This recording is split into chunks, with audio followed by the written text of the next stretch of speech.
Could be the old malaria kicking in. I don't know. Or maybe it's just a forgotten traumatic experience that manifests itself with actual physiological symptoms. Look at the hand that's holding the camel is shaking like a leaf. Somehow I just can't shake it. The horrible memories of the day when the name on my uniform said Greasman Ellie, but everybody called me Sergeant Fury. Going through 1967. We were going into a village, hooch by hooch. We had a system.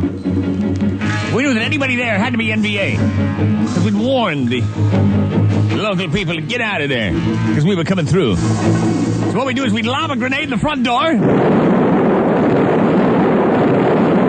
then one man would go in high, one man low.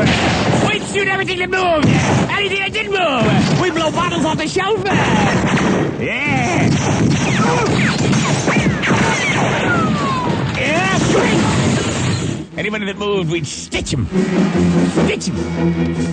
Well, we pretty well cleared out the village. We'd caught a couple, and we were walking around mopping up. You know what it is to mop up? That's if one of them's still moving. You kind of walk over to him and dispatch him cleanly. It's called mopping up. Well, I was walking along with D. Lorenzo and Wasniewski.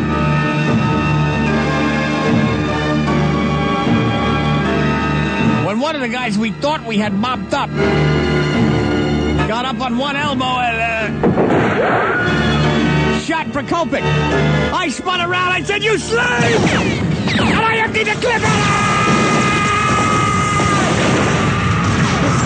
They had to grab me. Sarge, he's dead! Sarge! I mean, I just hailed the trigger down. I was carrying the M60 and it blew me back about 10 feet. I just emptied the whole belt of... And then I ran over to Prokopik. It didn't look good. He was gut shot. I said, "We're going to get you out of here, Prokopik." He said, "No! That little foray of ours probably let every NVA within 100 miles know we're here. They'll be coming down on us hard, Sergeant. I want to buy you some time." I said, "No, Prokopik." He said, "No, I'm telling you no. For the first time, I'm disobeying an order. Sergeant, I want you to rally the men and get out of here. Set me up with an M60, a pack of Camels. Anybody got any booze? Leave me a half a bottle, and I'll hold them all for you.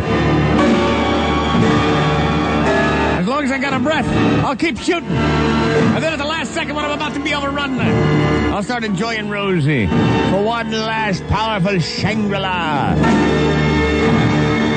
I said, "All right, Prokopik, have it your way. Men! Mount up! I could see he was already fading away. I lit a Camel and I placed it between his lips. Somebody had half a bottle of Jack Black. They left it in his hand, and I set up the M60 and stretched out a long belt of ammo. I gave him a couple of grenades and a pat on the back. He smiled. "Semper Fi, Sarge. Semper Fi." I said, "Yeah, Prokopik. Semper Fi." I said, "All right, man, move out, move out, move out, move out." And sure enough, the men began the long trek back to base camp. As we waited, we knew sooner or later the enemy would start sliding in there like the scum dogs they were. Incoming! There, away in the distance, we can hear the sound. Prokopik returning fire! Yeah! Fire this time! We heard him fire his grenades.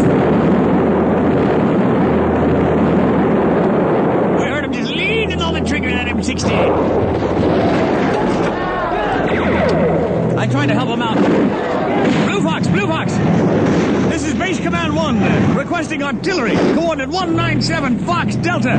Roger, 197 Fox Delta. Here comes it.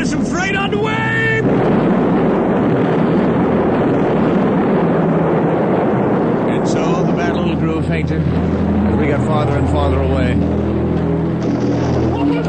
We knew the ultimate result. Well, thanks to Prokopik, we all made it back safely. I went and I found the preacher.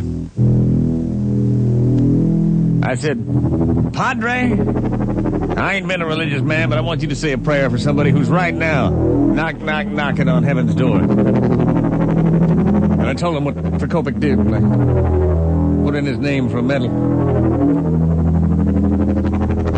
And the priest said, "Do you think you can still reach him? I mean, maybe as long as his life, there's hope." I said, "I don't think so." I said, "I don't know. We left him a radio. Maybe. Let me see. Maybe they haven't quite overrun him yet. Hello." I said, "This is Blue Fox Ranger for Prokopik. Do you read me? Do you read me?" And all we could hear in the distance, all we could hear over that radio was the sound of gunfire and the sound of...